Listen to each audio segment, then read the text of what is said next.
What's up, fellas? Doing a little troubleshoot here. I got an ignition system not wanting to pop off. This is a custom-made burner that I've assembled. And I'm trying to get the electric ignition to work. Sometimes there's certain areas where the spark plug will work and certain areas that it just won't work. And I'm kind of in a jam here. This thing is not wanting to fire up.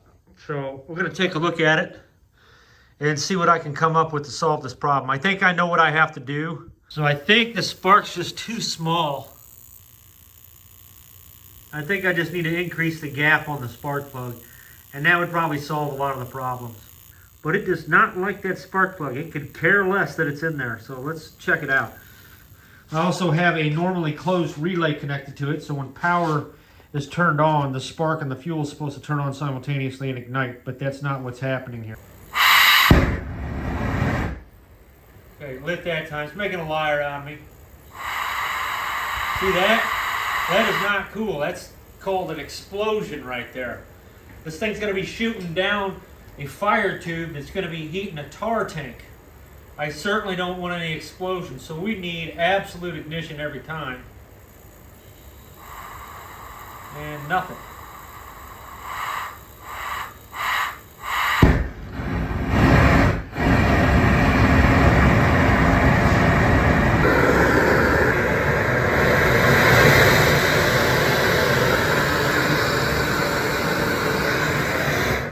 Okay, so it's one hell of a burner, but we got to get it lit every time. The combustion dynamics of this burner are just fine. I think we're just going to have to move the spark plug forward, unfortunately. Not igniting all the time is a big deal. That's a showstopper. I'm going to try a hotter spark, and we'll see if that helps. We're going to increase the spark gap. I have this automotive spark plug wire on here. And these things, they're not the best. It's actually made out of some kind of carbon composite core that acts as a resistor. There's like 40 kiloohms or some crap of resistance in this wire. I have substantially increased the spark gap. I don't know if you can see that. We were very close before. Okay, not all that much of an improvement.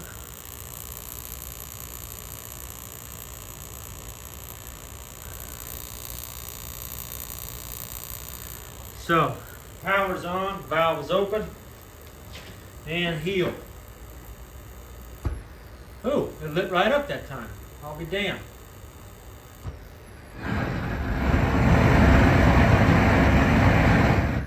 I hope I don't have to use timing relays or something.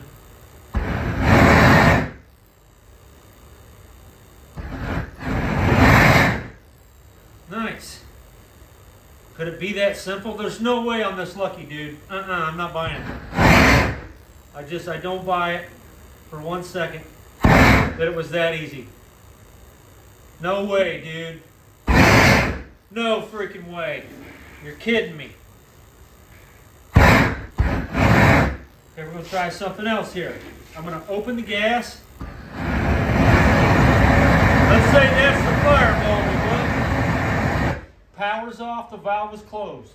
That's a pretty good fireball. I would imagine you could do something with that. I'm going to plug it in. Freaking unbelievable, dude. No way it's that easy. Yeah, I'm a little gun shy. Typically, I'm jacking around for 3 hours. First time you flip the switch on something you build, it's 99.999% of the time, it's not going to work. That's something you just have to get used to in the product development world. It's, what do they say? Plan A always goes up in smoke. Someone made that quote up. I don't know who they are, but they're definitely an ingenious bastard because it is so true. Plan A always goes up in smoke.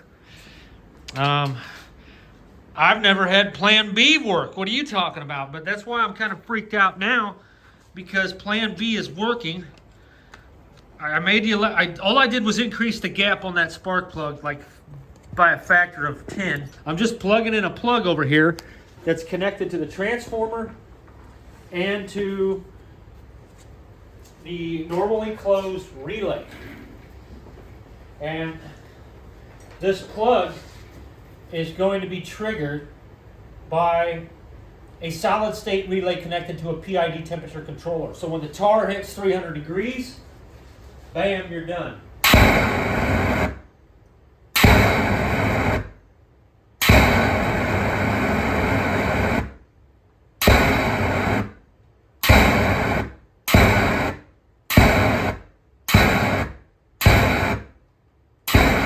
Okay, 7 times, number of completion. I don't know what to do here. I'm freaking out.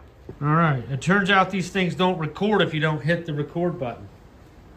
We're going to try that 7 more ignitions. I have the flame turned way up.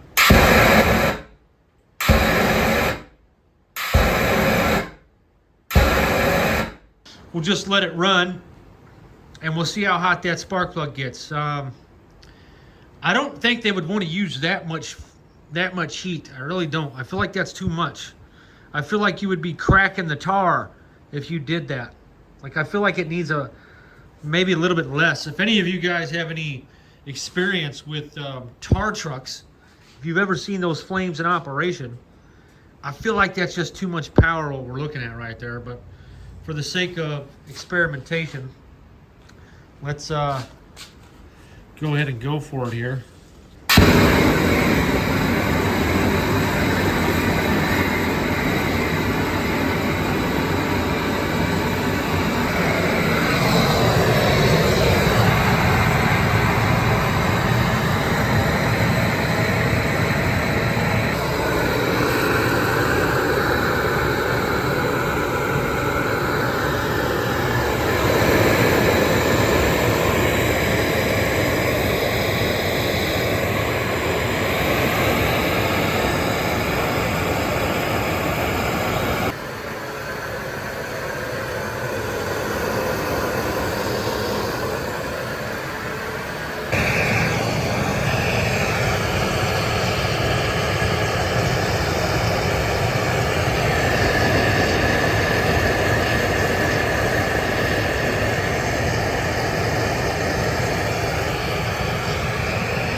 So we're going to have to get a different wire on there. Not a big deal.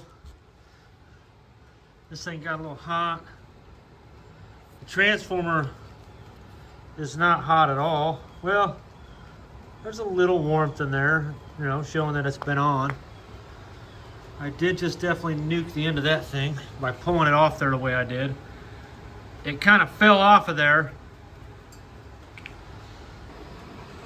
Okay, so the tip of that spark plug got hot. I think this material can handle up to 600 degrees, but it's from China, so it may not be very well rated. It kind of fell off, so I don't know, it may have just had some heat from the arc over in that area. So we're going to try it again and see what happens here. We now have a very high voltage wire hooked up. Oops, we cannot let those touch. This is not a spark plug wire, it's a solid conductor, and this will probably make the spark a lot hotter. There was a little bit of gas left in the hose. I don't know. What do you guys think? Yeah, it looks a little hotter, doesn't it? I'd say that's a little hotter. I should have hooked this thing up to a watt meter, then I'd know. Dude, it lights right up no matter what you do. You see how little gas it is? And it's lighting right up.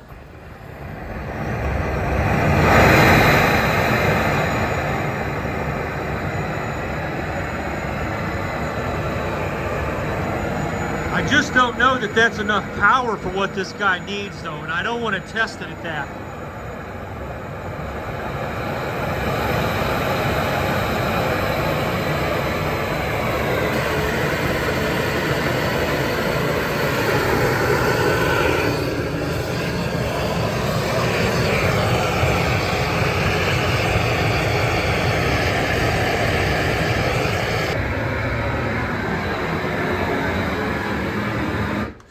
Okay, that was 10 minutes. That spark plug's not red hot at all. The fact that this thin metal is not getting red hot indicates we're never going to get that spark plug red hot, which is good. I am a little worried about the transformer though, running continuously. Get a feel of that. Well, it's really not too bothered. I believe this is a continuous run. It does not say constant duty. We're running an exceptionally small spark gap. The bigger the gap, the more power the transformer will pull. I did learn that the hard way. Typically, you would want one of these things to shut off in 2 minutes at a very large gap. I'm not feeling anything concerning at all. That's not even really, that feels just fine. And also, this here is fine.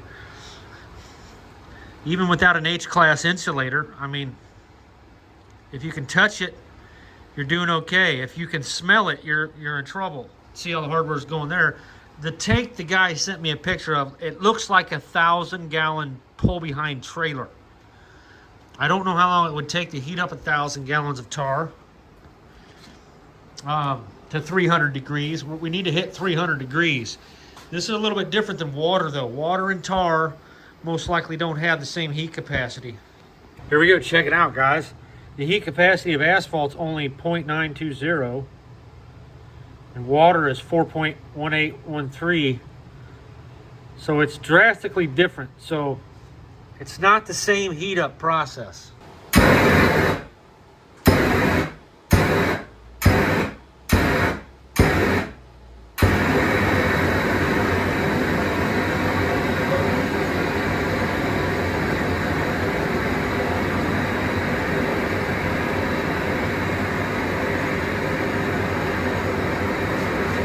Okay, that's max power with a cold bottle. We've got ice forming on the side of the tank there.